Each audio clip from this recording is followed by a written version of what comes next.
push.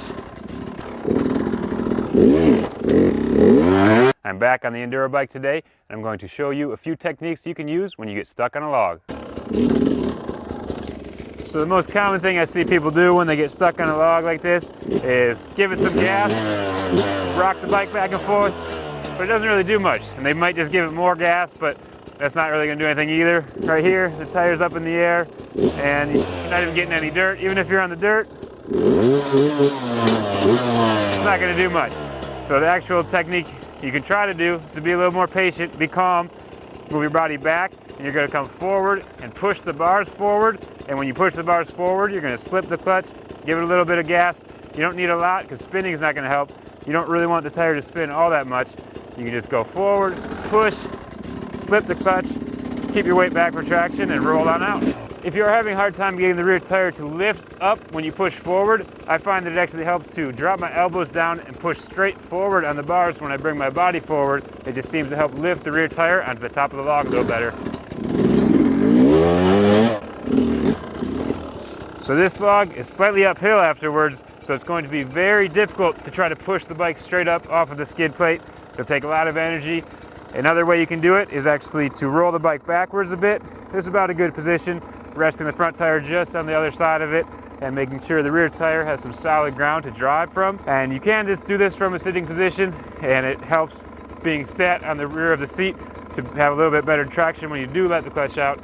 You don't want to give it too much, and you don't want to spin. So you just let the clutch out smooth and drop the rear tire into the log. But me personally, I like to put both my feet on the pegs before I take off, but it's the same technique either way. This is also a good time to practice hitting the log and keeping the front tire up in case there's another obstacle, you're in a matrix section or something like that. It can help to be able to keep the front tire up afterwards so you don't stuff into it. And if you're just pushing it, then you might push your front tire into another log, so it's good to be able to do both. And you can also practice doing it with the front tire in different positions. This is comfortable right here because your feet can rest here, but if you want to pull a little bit further back, it may or may not be easier and have your feet on the ground instead. But again, I like to take off with my feet on the pegs.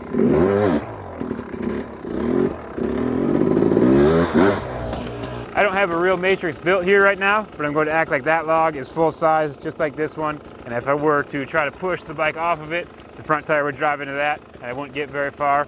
And if I were to roll back and pop the rear tire up, but drop the front tire down, then my front tire might catch it once again. So I'm going to, just like before, use the same technique and hold the front tire up, hold pressure on the first log. But if I'm in a race situation, I may not want to go all the way back here and take that extra time. So I'm going to show you that you can do the same technique right from the skid plate in case you want to save as much time, as much energy as possible.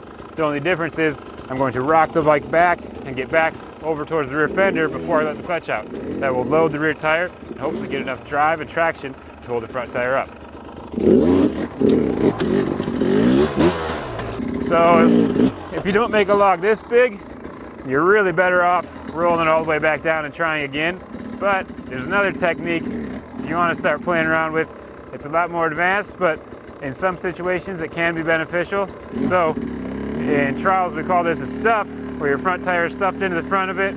You're holding the front brake, slipping the clutch with some throttle, and it's just a little bit more difficult on an enduro bike, obviously, to get over the front end because you want to start back as far as you can towards the rear fender and come forward as you let the clutch out and stay on the throttle until the rear tire hits. So I'm going to, again, start on the pegs because that's just what I like to do. Get back on the bike, power into the log, and there we go.